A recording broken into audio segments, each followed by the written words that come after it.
En esta lección seguiremos repasando Simple Present, tiempo gramatical que usamos para hablar sobre nuestras rutinas. Por ejemplo, I usually listen to music in the morning. Pero, ¿qué pasa si quiero decir la rutina de alguien más? De mi esposa, por ejemplo. La oración quedaría así. She usually listens to music in the morning. ¿Qué diferencia hay entre la primera oración y la segunda? El pronombre es diferente, en lugar de I es she, y también se agregó una S al verbo. Por lo tanto, podemos concluir que en Simple Present, cuando hablemos de she, de ella, vamos a agregar una S al verbo. Y lo mismo va a pasar cuando hablemos de he, él, y de it, eso. Importante, it normalmente hace referencia a un animal o a una cosa, pero también puede hacer referencia a conceptos más abstractos, como tu trabajo, your job, el tráfico, traffic, o el dinero, money. Repasemos entonces. En Simple Present, cuando hablemos de she, he o it, le vamos a agregar una S al verbo. Desafortunadamente, algunos verbos son excepciones, pero revisémoslos rápido. A los verbos que terminan con Y, como study y try, estudiar e intentar, se va a cambiar la Y por una I y se va a agregar una ES. Y quedaría studies o tries. Mientras que los verbos que terminan con ch o sh, como watch o wash, que es ver y lavar, se les va a agregar una ES, quedando watches y washes. También hay otros tres verbos muy importantes que te tienes que memorizar.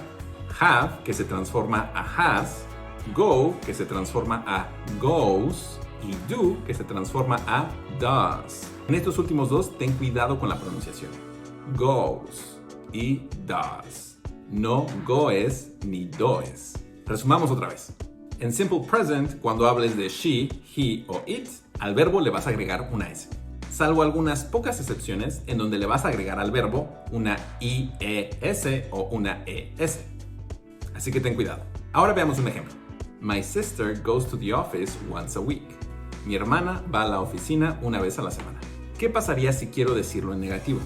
Recuerda que para decir una oración en negativo necesitamos usar un auxiliar. Y el auxiliar para Simple Present es do. Pero como estamos hablando de she, el auxiliar se va a transformar a does, que es un verbo excepción, ¿recuerdas? Entonces quedaría she doesn't goes to the office once a week. Espera, hay algo que sobra. Como el does ya tiene la S, go ya no la necesita. Entonces goes quedaría como go.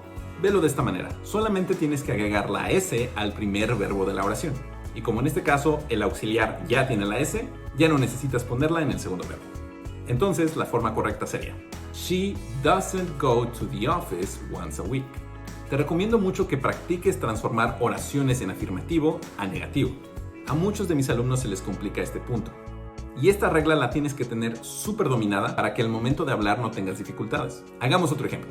Si digo, my dog has a new toy, mi perro tiene un nuevo juguete. ¿Cómo sería negativo? Recuerda que el auxiliar es does. Y recuerda que la S solo se le va a agregar al primer verbo de la oración. Quedaría, my dog doesn't have a new toy. Muy bien, ahora hagamos esto una pregunta. Recuerda que cuando realicemos una pregunta, el auxiliar se va a pasar hasta el inicio de la oración.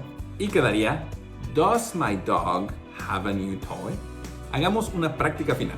Yo diré una rutina mía y tú la vas a reportar primero en afirmativo, luego en negativo y luego lo vas a hacer una pregunta. I order pizza on Fridays. Yo pido pizza los viernes. Ahora repórtala tú. Inicia la oración con my teacher. En afirmativo sería my teacher orders pizza on Fridays. Y en negativo, my teacher doesn't order pizza on Fridays. ¿Y la pregunta? Does my teacher order pizza on Fridays? Excelente. Y para terminar, solo te quiero decir esto. Obviamente la gramática es muy importante, conocerla y dominarla. Pero lo más importante es poder ponerla en práctica. De lo contrario, no nos sirve de nada. Así que ponte a practicar. Y si necesitas ver este video otra vez, por favor, hazlo. Es un tema complicado. Y la repetición es vital para el aprendizaje.